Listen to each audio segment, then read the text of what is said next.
Well, thank you. Yeah, thank you so much. Thank you very much. I just want to start by saying I have never restored any movie. I find that hard to believe. I'm working on it.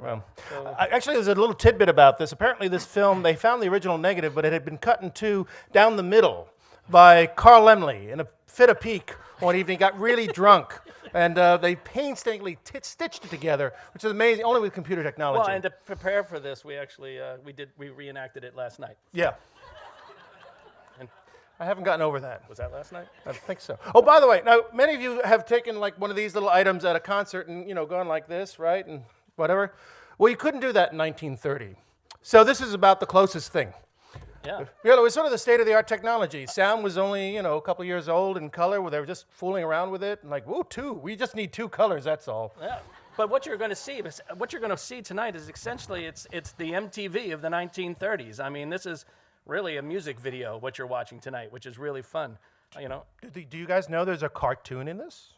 Yeah. Yeah. And it's a Woody Woodpecker. Well, not quite Woody Woodpecker. It's Walter Lantz. Yes. But 10 years before Woody Woodpecker. Isn't that crazy? I know. Yeah. He was like 30 years old when he did this. He directed a lot of like shorts, such as, Stuff.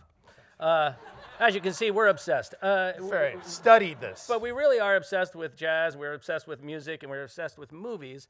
And I'm also so happy to be able to say that we are part of an organization that puts on events like this and chooses to actually protect film and protect it so we can show my kids who are here tonight. I'm so happy to see that they're going to see this tonight, and for everyone else. So thank you guys for doing this. In my orchestra, there's a gentleman named Don Williams. And Don is the brother of John Williams, who you may know. And he's written a few things. A couple things. And Don is amazing. Don's an amazing timpani player. He's a drummer. But his father, and John's father, also was a drummer and an incredible drummer. Played a lot of big bands. But he also played with Paul Whiteman as well. And I was talking to Don about that, and he said that all the gang used to come over, and he remembers when he was a real little kid, a lot of his dad's friends used to come over and just jam in the house. But they used to tell stories about working with Paul Whiteman. I think that's kind of fun. Well, it's great too, because Paul Whiteman was born in 1890, and many of the great, like Louis Armstrong and so forth, they're all born like 10 years later. So he was sort of before. He came up from an earlier era of music when he was a kid. Yeah. In fact. And Duke Ellington himself called him the king of jazz as well. He said he earned that title more than anybody. So, I mean, if you're going to get that kind of praise, that's pretty good. Yeah.